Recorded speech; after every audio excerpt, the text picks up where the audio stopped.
Hello student, today continue to chapter force and pressure. Previous video we study the effect of the force. Today we study a type of the force. There are the two type of the force: contact force and non-contact force. Contact force, the muscular force and friction force. They are the uh, they are the contact force, and non-contact force gravity, magnetic force, and electrostatic force. First, to study with the muscular force. Muscular force. That means muscular force is the contact force. Contact force, but that means that force with the exert when by the physical touch. The the force caused by the action of the muscles in our body. The force resulting due to action of the muscles is known as the muscular force. यानी क्या है, जैसे देखते regular जो daily life में आप गौर से देखे होंगे कि अगर कोई चीज़ को उठाना है, पानी को, एक पैकेट पानी उठाना है, चाहे आप बैग उठाते हैं या ग्लास कोई पकड़ते हैं, ये सारा वर्क, ठीक है। And lifting the book, laying the table without touching, हो सकता है, पॉसिबल नहीं है। Can lifting the bucket water without holding, क्या कहते हैं, उसको पानी को उठाना बिना उसको छुए उठा सकते नहीं। यानी कहने का मतलब कि generally to apply the force of the object your body and with contact with the object, the contact में भी also with the help of the stick of the piece of the rope. यानी कहने जब हम लोग रस्सी को भी पकड़ते हैं तभी, यानी कहने का मतलब कि वी जो force, that force with applying when by the physical touch is called contact force and muscular force. ये जितना भी वर्क हो रहा है, जैसे जितना भी आपको हमने बताया, किताब उठाना, पानी से पैकेट उठाना, जो हम लोग अपना करते हैं, इस सारा जो होता है वो आपका कॉन्टैक्ट फोर्स और वो मस्कुलर फोर्स हुआ, ठीक है। जैसे कि इसमें आपको बताया गया कि मस्कुलर फोर्स भी ऑल प्रो एक्टिविटी इन्वॉल्व हमारे बॉडी को बेंडिंग करने में, ये भी हमारे अच्छा खाने को डाइजेस्ट करने में सारा मस्कुलर फोर्स का इस्तेमाल होता है। हवा, जैसे देखिएगा जब आप सांस लेते हैं या छोड़ते हैं तो जो डायफ्राम अप एंड डाउन होता है वो भी एक फोर्स पैदा करता है, ठीक है। They also a muscular force, यानी जिसके जितने के चलते भी हम लोग, यानी कि एनिमल आल्सो, और जितने भी आपका कुछ ऐसा वर्क होता है जिसमें हम लोग मस्कुलर फोर्स का इस्तेमाल करते हैं कि animal make the muscular force to carry the physical activity और द टास्क, जैसे bullock cart, horse, donkey, camel, इसका यूज़ करते परफॉर्म वेरियस एक्टिविटी में। ये सारे भी मस्कुलर फोर्स, ये भी क्या होता है, उसका मस्कुलर फोर्स का जो है ये काम होता है। यानी कि ये जो फोर्स जो हुआ है muscular force is the contact verb, क्या कि ये जो फोर्स है जो एक्सर्ट होता है बाय द फिजिकल टच। उसके बाद आते हैं फ्रिक्शन। आप देखिए, अभी अगर आप बाइसाइकिल चलाते हैं, rolling the a ball rolling the, जैसे कुछ गेम खेलते हैं, वो आप a ball rolling along the ground randomly, slow down, come to rest, यानी धीरे धीरे वो स्लो होता है, वो रुक जाता है। When stop the pedalling of the bicycle, तब क्या होता है, आप देखिएगा कि पैडलिंग मार दिए फिर छोड़ दीजिएगा, तो आफ्टर कुछ देर के बाद वो धीरे धीरे धीरे धीरे जाके वो क्या होगा कि आपका साइकिल रुक जाता है। आखिर क्या, फोर्स आपने लगा दिया तो उसको तो काम करना चाहिए, लेकिन ऐसा नहीं होता है, क्योंकि आपके जैसे ये जो फोर्स जो होता है, the force responsible to change the state of the motion object, all this example is the force by the friction.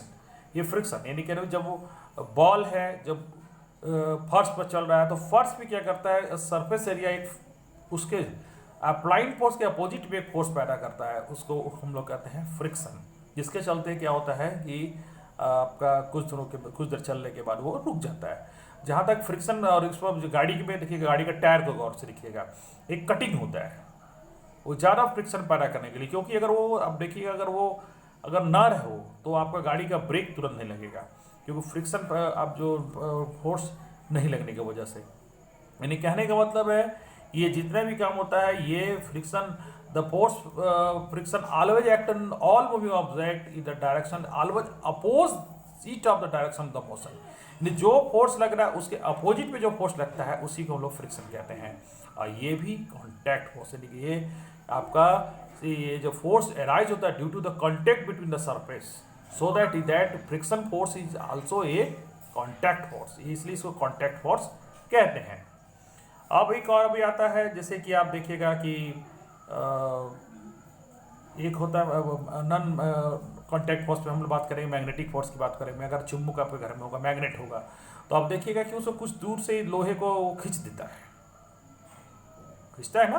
तो दैट मीन्स कि अब ये जो फोर्स जो पैदा हो रहा है उसमें तो टचिंग नहीं हुआ, यानी कहने का मतलब हो गया कि ये जो आपका जो मैग्नेट फोर्स जो हुआ, ये magnet can exert a force another magnet without being contact with the force of magnet is example of the non contact force. यानी कहने मतलब देखिएगा कि जो मैग्नेट होता है उसको कांटेक्ट करने की जरूरत नहीं है, वो दूर से ही वो काम करेगा, यानी कि without contact with that force is exert on the any object by the without physical touching it's called non contact force.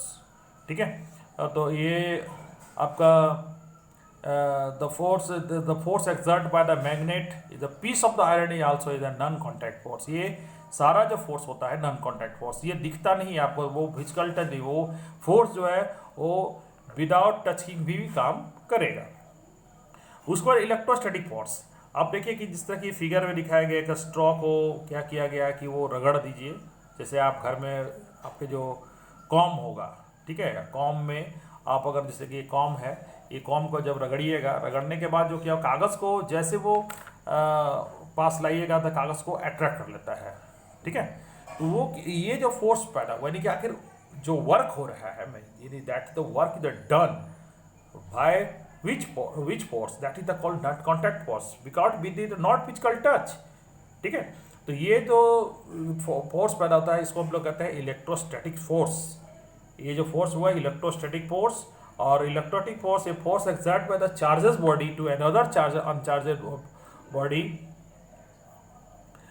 This is the force due to the play when the body does not contact, this is the electrostatic force, therefore another example is the non contact force.